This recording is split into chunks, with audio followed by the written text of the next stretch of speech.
மழையும் இல்லை, குன்றுகளும் இல்லை, கடலும் இல்லை, நீரோற்றமும் இல்லை, எந்த ஜீவராசிகளும் இல்லை, ஆணும் இல்லை, பெண்ணும் இல்லை, எல்லாம் எம்டி, எல்லாம் காலி. அவர் சர்வ வல்லமையுள்ள தேவன். எல்லாவற்றையும் வார்த்தையினாலே உண்டாக்கினார்.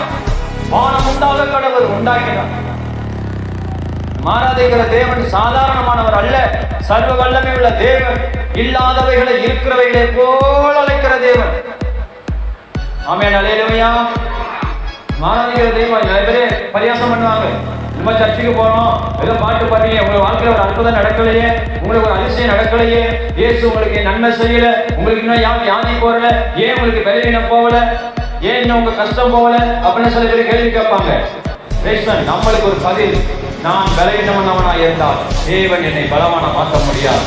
ஜெபத்துல பலவானா இருக்கணும், விசுவாசத்துல பலவானா இருக்கணும், நம்பிக்கையில பலவானா இருக்கணும், கர்த்தர் மேல முழு நம்பிக்கையோட இருக்கணும், கர்த்தர் மேல முழு நிச்சயத்தோட இருக்கணும். அப்பதான் அற்புதத்தை செய்வார்.